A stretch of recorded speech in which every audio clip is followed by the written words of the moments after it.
அனைத்து நல்லுள்ளங்களுக்கும் வணக்கம். நான் ஆர்கே பேசுகிறேன். வீக் மாதமோட நெக்ஸ்ட் சேனல் வழக்கமாக உலக செய்திகள் இன்றைய சிறப்பு செய்திகள். ஆல்மோஸ்ட் நான் லைவில் சவுண்டு கொஞ்சம் கிளியராக இல்லைன்றதை பார்த்தீங்க. ஆல்மோஸ்ட் என் மொபைலில் என்ன பண்ணியிருக்கேன், வால்யூம் ரொம்ப லோவாக இருந்திருக்கு. அதை நான் கவனிக்காமல் இருந்தேன். ஸோ தொடர்ந்து அதை கவனிக்காமல் பேசுறதுனால நிறைய பேர்த்துக்கு வந்து வால்யூம் கிட்டத்தட்ட லோவாக இருந்திருக்கும். இப்போ நிறைய பேர் அவங்க நிறைய டைமை வந்து கஷ்டப்பட்டு அந்த 1 ஹவர் உங்களோட டைம் வேஸ்ட் பண்ணிட்டேனேன்னு இன்னொரு ஃபீல் எனக்குமே. லைவ் வந்து அதுக்கு நான் ஒத்து வர மாட்டேன் போல் அப்படின்றத தொடர்ந்து எனக்கும் அந்த லைவுக்கும் மிகப்பெரிய ஏழ்ரை இருக்குது. ஏதாவது ஒரு வகையில் ஏதாவது ஒரு டிஸ்டர்பன்ஸ் இருந்துகிட்டே தான் இருக்குல்ல. எனியோ ட்ரம்ப் அவர்கள் சொன்னதுக்கப்புறம் இந்த ஸ்டேட் ஆஃப் ஹார்மோஸ் பகுதி இருக்கு இல்லையா, அதை நாங்கள் இதுக்கப்புறம் முழுமையாக எங்களுக்கு அதுக்கு சம்மந்தமே இல்லை, நீங்கள் தேவைன்னா ஓப்பன் பண்ணிக்கோங்க அப்படின்னு சொன்னதுக்கப்புறம் நடந்த அடுத்தடுத்த அதிரடி மாற்றங்கள். அதனால் ஆயில் விலை வந்து க்ரூட் ஆயில் வந்து 105 வரைக்குமே போச்சு. அப்புறம் திடீர்னு பரபரப்பான சம்பவம். ஐரோப்பா நாடுகள் ஒரு பக்கம் பிச்சுட்டு போகிறாங்க, இவங்க ஒரு பக்கம் பிச்சுட்டு போகிறாங்க. நேட்டோ நாடுகள் வேறு அவ்வளோதான், பேப்பர் டைகர் உடைச்சிட்டு போகலான்றாங்க, பொருளாதார தடைகளை நீக்கிறாங்க. இந்த பரபரப்பான சூழ்நிலையில் திடீர்னு ஒரு ஃப்ளாஷ் நியூஸ் வருதுங்க. யார் பெசஸ்கியன் அவர்கள், ஈரானுடைய பெசஸ்கியன் அவர்கள் ஒரு வார்த்தை சொல்கிறார். ஆமாம், நான் வந்து பேச்சுவார்த்தை நடத்தலான் இருக்கோம், ஆனால் அமெரிக்கா வந்து இதுக்கப்புறம் எங்கள் மீது தாக்கல் நடத்த மாட்டேன்னு ஒரு கேரண்டி கொடுத்தாங்கன்னா நாங்கள் அடுத்த கட்ட பேச்சுவார்த்தைக்கு தயாராக இருக்கிறோன்னு ஒரு வார்த்தை மனுஷன் பிட்ட போகிறார். பிட்ட போட்ட, அதாவது பிட்டுனால டைரக்ட் ஸ்டேட்மெண்ட்டே கொடுத்தாரு.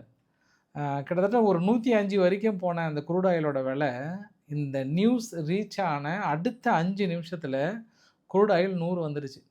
எவ்வளோ லாஸ் பாருங்கள், எத்தனை லட்சம் கோடி லாஸ் பாருங்கள், சும்மா ஒரு 5 நிமிஷத்தில். சரி, லாஸ் கூட பரவாயில்ல, நல்ல விஷயந்தான். ஏன்னா பேச்சுவார்த்தை நடத்த போகிறாரு அப்படின்னா. இப்போ அராக்சி அவர்கள் அப்பயே பேட்டி எடுக்கும்போது, இல்லை எங்கள் 15 கட்ட ப்ரொபோசலில் எந்த மாற்று கருத்துமே இல்லை, நாங்களாம் ஒத்துக்கலன்ற மாதிரி தான் சொன்னார். அப்புறம் 5 நிமிஷம் கழித்து திடீர்னு இது மாதிரி நீங்கள் பேசுனீங்களா இல்லையான்னும் போது, இல்லை இன்டர்மீடியட்டை வைத்து அமெரிக்காவிடம் பேச்சுவார்த்தை நடத்தியது உண்மைதான் அப்படின்னு அல் ஜசீரா சேனலுக்கு பேட்டி கொடுத்ததாகவும் அராச்சி அவர்கள் தனது பேட்டியில் சொன்னதாகவும் ஒத்துக்கிறார். அப்போ இந்த 2 ஸ்டேட்மெண்ட் என்ன புரியுது அப்படின்னா, தொடர்ந்து ரொம்ப காலமாக இந்த விஷயம் பேசிட்டே இருக்கிறாங்க. அராக்சி அவர்களும் பெசஸ்கியன் அவர்களும் கண்டிப்பாக ஏதோ ஒரு வகையில் உடன்படுவாங்கன்ற மாதிரி சொன்னதுக்கும் இந்த விஷயத்துக்கும் மக்கள் வந்து இப்போ அவருக்கு எகென்ஸ்டாக மாறிடுவாங்களான்ற இன்னொரு ஆங்கிளில் பார்க்க முடியுது. ஆனால் பெசஸ்கியன் நெடுநாளாகவே அவருக்கு இந்த யுத்தம் வந்து பிடிக்கல அவருக்கு. ஏன்னா மறுபடியும் கட்டி எழுப்பணும் அப்படின்னா பல வருடங்கள் ஆகிருன்றதுல தெளிவாக இருக்குது. பட் அராக்சி அவர்கள் ஏதோ ஒரு வகையில் நாங்கள் பேசிட்டுக்கிறோன்ற மாதிரி சொல்கிறாங்க. அப்போ பவர் ஷேரிங்கில் பிரச்சனை இருக்கா ஈரானுக்குள்ளே அப்படின்றதுல வெட்ட வெளிச்சமாக வருது. இப்போ ஐஆர்ஜிசி யாரோட கட்டுப்பாட்டில் இருக்குது அப்படின்னா, அது மொஸ்தபாவோட கட்டுப்பாட்டில் இருக்குது. பட் அவர் மறுபடியும் இந்த செய்தி நான் உங்ககிட்ட வந்து 8 மணிக்கு பக்கம் நான் ரீச் பண்ணுவேன். 8 மணிக்குள்ளே ரீச் பண்ணுறதுக்குள்ளே என்னென்ன செய்திகள் அதுக்குள்ளே வேறு நியூஸாக உருவெடுத்து வருதோ தெரில. ஏன்னா இப்போ நடக்கிற அந்த ஜியோ பாலிட்டிக்ஸு ஒரு நியூஸ் அது 5 நிமிஷம் தான் தாங்குது, அடுத்தது உடனே அந்த நியூஸ் வேறு விதமாக மாறி போயிருந்தது ஒரு கூடுதல் தகவலாக சொல்ல முடியும். பட் இன்னொரு ஆங்கிளையும் நான் சொல்லிடுறேன். நான் ஐஆர்ஜிசி வந்து ஒத்துக்கல, ஏப்ரல் 1ஆம் தேதி வந்து நான் பெரிய அளவுக்கான தாக்கல் நிகழ்த்த போகிறேன்னு சொல்கிறாங்க. பட் இதையெல்லாம் தாண்டி என்ன நடக்க போகுதுன்றதை பார்க்கலாம் நம்ம. ஆனால் ஒரு விஷயம் நம்ம பார்க்க முடிகிறது, அமெரிக்கா வந்து உறுதியாக சொல்கிறாங்க, இந்த யுத்தம் ரொம்ப நாளாக கண்டினியூ ஆகாது, அதிகபட்சம் இன்னும் 1 வாரம் தான், அதுக்குள்ளே எங்களோட இலக்குகள் நாங்கள் முடிச்சிடுவோன்ற மாதிரி வந்து சொல்லியிருக்காங்க. ஹோப் இந்த 1 வாரத்துக்குள்ளே பேச்சுவார்த்தை நடத்தி முடிக்கிறாங்களா அப்படின்னு நம்ம பொறுத்திருந்து பார்க்கலாம். அதே சமயத்தில் இன்றைக்கி கூட ஈராக்கில் ஒரு அமெரிக்காவுடைய ஜேர்னலிஸ்ட் ஒருத்தரை வந்து ஆல்மோஸ்ட் கடத்திட்டு போயிட்டாங்க. அவங்க கிட்டத்தட்ட ஐரோப்பானுடைய ஒரு ப்ரைஸ் வாங்கின ஒரு நபர், மிக முக்கிய நபர்னு சொல்கிறாங்க. அவரை கடத்திட்டு போனதுனால அடுத்த கட்ட ஒரு பரபரப்பு. அதே போல் யுஏஇக்குள்ளாரே என்ன சொல்லிட்டாங்கன்னா, 3ஆம் லெவல் வார்னிங் கொடுத்துருக்காங்க மக்களுக்குமே. பெரும்பாலான பகுதிகளில் நீங்கள் வெளியேறாதீங்க, ஒரு சில பகுதியில் இருக்காதீங்க அப்படின்ற மாதிரியான ஒரு சில அட்வைஸுமே வந்து கொடுத்துருக்காங்க. அதனால் முடிஞ்ச அளவு கொஞ்சம் சேஃபாக இருந்துக்கோங்கன்ற மாதிரி வந்து சொல்கிறாங்க. லெபனான் வந்து அங்கே இருக்கக்கூடிய ஹெஸ்புல்லானுடைய குரூப்ஸுக்கெல்லாம் வந்து இறுதி எச்சரிக்கை கொடுத்துருக்காங்க லெபனானுடைய அரசாங்கம். ஆயுதங்களை போட்டுட்டு நீங்கள் கிட்டத்தட்ட வெளியேறுங்கன்ற மாதிரி வந்து சொல்லியிருக்காங்க. பட் அவங்க கேட்க மாட்டாங்க. மார்ச் 2ஆம் தேதி வெளியிட்ட கடிதம் வந்து இப்போ பெரிய அளவுக்கு ரீச் ஆகிருக்கின்றது ஒரு கூடுதல் தகவல். தொடர்ந்து லெபனானுடைய இராணுவம் அந்த எல்லை பகுதியிலேருந்து வித்ட்ரா பண்ணிகிட்டே இருக்கிறாங்க. லிட்டானி ரிவர் பக்கம் வந்து வித்ட்ரா பண்ணிகிட்டே இருக்கிறாங்க. ஒரு கிறிஸ்டியன் மக்கள் வாழுகின்ற ஒரு கிராமத்தை முழுமையாக ஹெஸ்புல்லா ஆக்கிரமிச்சிருக்காங்க. அதை கண்டிப்பாக நாங்கள் அடித்தே தீர்வோன்ற மாதிரி வந்து சொல்கிறாங்க.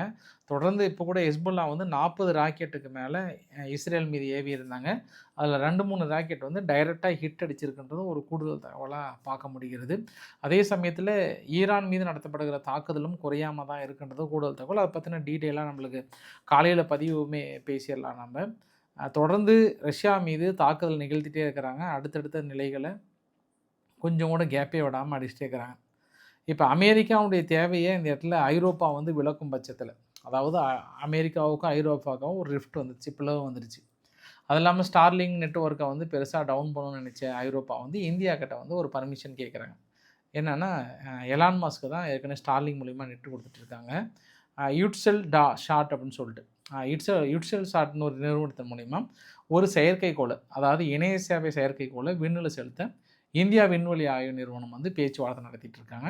இந்த பேச்சுவார்த்தை ஓகே ஆகும் பட்சத்தில் இனி விண்ணில் செலுத்தி டைரெக்டாக நாங்கள் நெட்வொர்க்கை பெற போகிறோம். இனி எங்களுக்கு எலான் மாஸ்க் வந்து தேவையில்லைன்ற மாதிரி வந்து சொல்லியிருக்காங்க.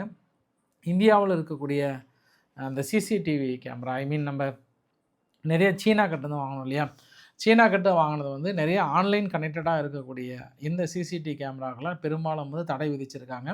இனி மேக் இன் இந்தியா கான்செப்டில் 70,000 கோடி மதிப்பில் உள்ள இந்தியா உள்நாட்டு துறையில் இருக்கக்கூடிய கேமரா மட்டும்தான் இனி வாங்கப்படும்ன்ற மாதிரி ஏப்ரல் 1ஆம் தேதி வந்து இந்த கண்காணிப்புக்கான கேமராக்களை அடுத்தடுத்து தடை விதிக்க போகிறோன்னு சொல்கிறாங்க. ஃபைனலாக அந்த வரைபடத்தோடு நான் முடிக்க விரும்புகிறேன். இதுதான் இப்போ இஸ்ரேலுடைய பிரதமர் நெதன்யாஹு அவர்கள் வெளியிட்ட வலைப்படம். கத்தார் அண்ட் பர்ஷியா கல்ஃபில் இருந்து நேராக போனோம்னா ஜோர்டன்லேருந்து இந்த பைப்லைனை மட்டும் நம்ம என்கரேஜ் பண்ணால் போதுன்ற மாதிரி வந்து சொல்லியிருக்காங்க. மற்ற எந்த நம்மளுக்கு சூயஸ் கேனல் தேவையில்லை, பேபல் மேண்டப் தேவையில்லை, ஸ்ட்ரைட் ஆஃப் ஹார்மஸ் எதுவுமே தேவையில்லை. நம்ம இந்த பக்கம் இப்படி ஸ்ட்ரைட்டாக கொண்டு போயிடலாம். யாருக்கிட்டையும் நம்ம அடி பண்ணிக்கணும்னு அவசியம் இல்லை. இந்த யுத்தமாக இருந்தால் அவங்க பிரச்சனை இவங்க பிரச்சனைலாம் இல்லை. இதுவுமே நம்ம மண்ணுக்கு அடியில் புதைச்சிட்டு போயிடலாம். எங்கன்னு கூட தெரியாத அளவுக்கு நம்ம பெரிய அளவுக்கு ப்ரொடெக்ட் பண்ணிக்கலான்ற மாதிரி வந்து சொல்லியிருக்காங்க. கூடுதல் தகவலாக பார்க்க முடிகிறது. ஸோ இன்றைக்கு ஓரளவுக்கான தகவலை கவர் பண்ண நினைக்கிறேன். பிடிச்சிருந்தால் லைக் பண்ணுங்கள், ஃப்ரெண்ட்ஸ் ஷேர் பண்ணுங்கள், சப்ஸ்கிரைப் பண்ணுங்கள். ரவிக்குமார் சேனல். நன்றி, வணக்கம்.